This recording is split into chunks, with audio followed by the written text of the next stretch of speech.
Why radar? Oh,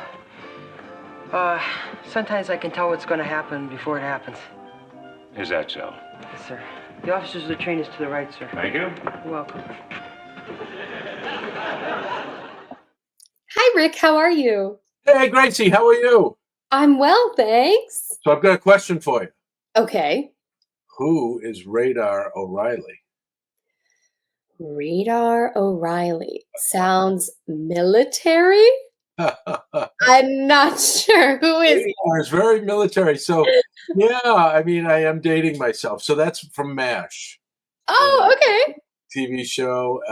Radar was the kind of the heart and soul of the TV show, and he was the admin to the colonel in the MASH unit in Korea, and during the Korean War. And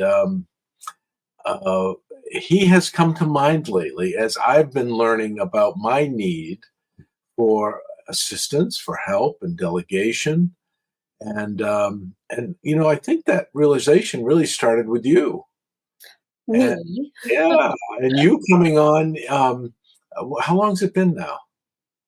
A year and a half? Year and a half, okay. And when I was building out my Vistage practice, the recognition that I needed to engage with social media and digital marketing, and I had no clue. And so, that's when you and I started to work together, and you've been extraordinarily helpful. But I think it's an example of what I'm trying to say in this video in terms of, who is your Radar O'Reilly? And that we're really a Radar O'Reilly for one another. That that as I think about our work, it has not been just assigning tasks.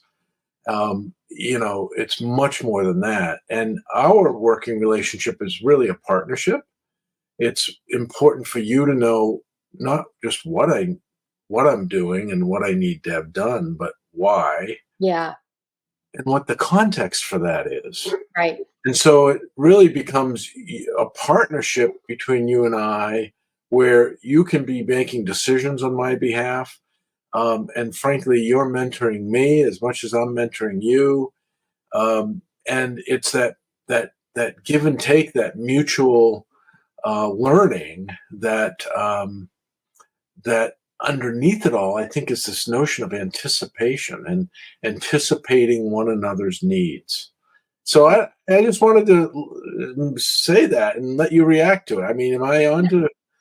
No, absolutely. And I think our relationship is, and with most of my clients, is, that collaborative give and take that you're talking about, that it's not, just saying do this, do that, but being able to, like you're talking about, the anticipation of, okay, if X, then Y, and if Y, then we're probably going to need Z.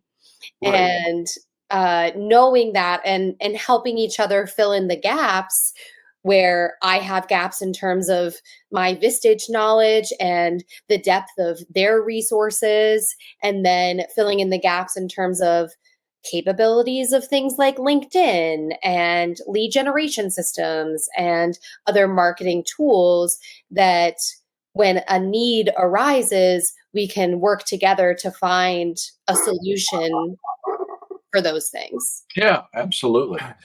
So really, what does this mean? What is this conversation you and I are having? What does this mean for my members and for those listening to this video? Yeah. And I think it applies to all leaders, particularly CEOs and C-suite members. And so when I was at Chair World, which is the event we have each year for Vistage chairs in January, I attended one of the seminars was sponsored by Belay, which is a company that does virtual assistants, not just in administrative areas, but other areas, billing and so forth. And it was a very interesting session, and they had an exercise where they call it Delegate to Elevate.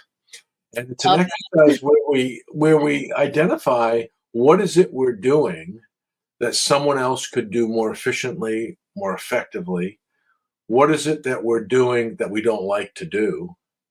And really hone in on what are those few things that only we as individuals can actually do, and then how and who do we delegate the other pieces to. And I think in a lot of our leadership roles, we're thinking about operations. I need a COO. Or finances. I need a CFO or an accountant. HR, who am I going to delegate that to? I need to have a legal counsel on the outside. Sales and marketing, business development is huge. Those are all absolutely critical, and we oftentimes speak about how do our CEOs spend less time working in the business so they can work more on the business, and that's really those kind of decisions. But I think there's another element that hit me, and that is I need administrative help. There's Mm-hmm. a whole lot of things that, for lots of reasons, we've moved away from the notion of an administrative assistant or an executive assistant, and so we have a lot of people in very senior positions spending time doing travel or expense reports or following up on invoicing and emails and lots and lots and lots of administrative things.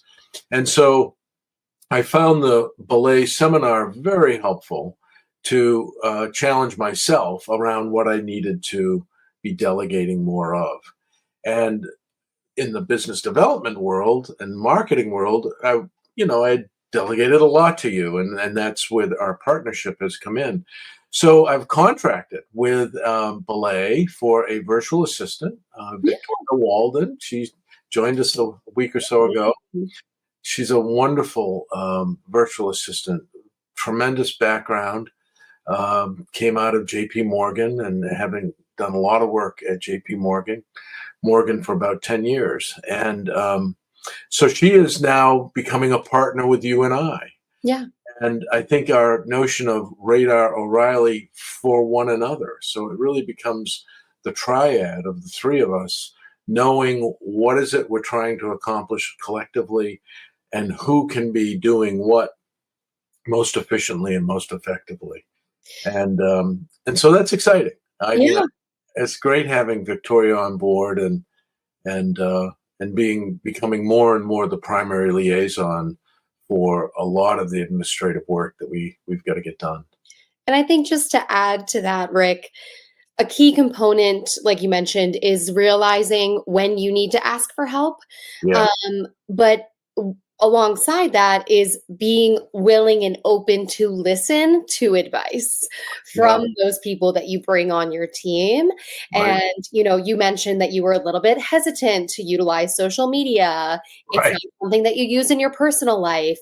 But, I commend you on being so open and willing to be receptive to the ideas of those people that you've brought on, like me and Victoria, in saying, maybe let's try this, and kind of letting us execute that and then making a judgment, that you're Absolutely. really letting those people you surround yourself with show off their strengths, Yeah, which I think is the goes hand in hand with having a successful relationship like that in a workplace. yeah, that's tremendous. And so I mean, just the way you said that, Gracie, reminds me of back in 1970. Robert Greenleaf wrote not even a book; it's like a little pamphlet Yeah. entitled "The Servant as Leader." And for the last 40 plus years, the notion of servant leadership has really taken hold. And he distinguishes, the difference between a servant leader and a more typical leader.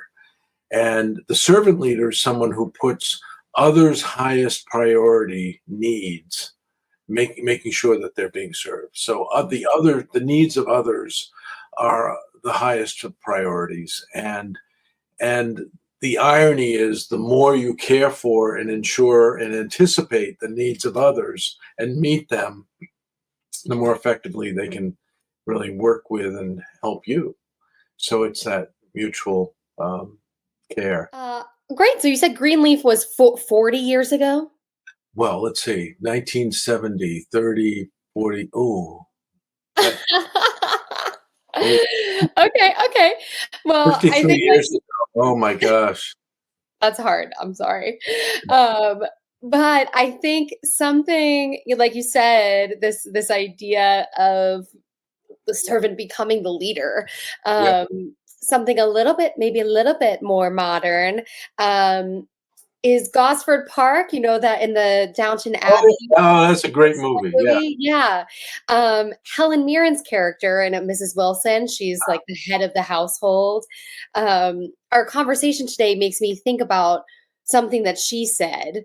Oh, And I'll read you the quote. It says, "It's the gift of anticipation," like we were talking about. "And I'm a good servant. I'm better than good. I'm the best. I am the perfect servant." And she says, "It's because I know when they'll be hungry and the food is ready. I know when they'll be tired and the bed is turned down."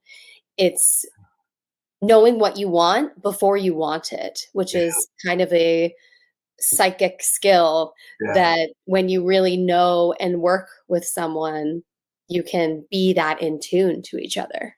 That's awesome. Oh, great quote, Gracie. I really like that. And, as we think about really being servant leaders for one another, anticipating one another's needs, and I just want to encourage all of our listeners to answer that question: Who is your Radar O'Reilly? And let's go find some more radars. Sounds like a plan. Okay, Thanks, Rick. thank you. Take care. Bye.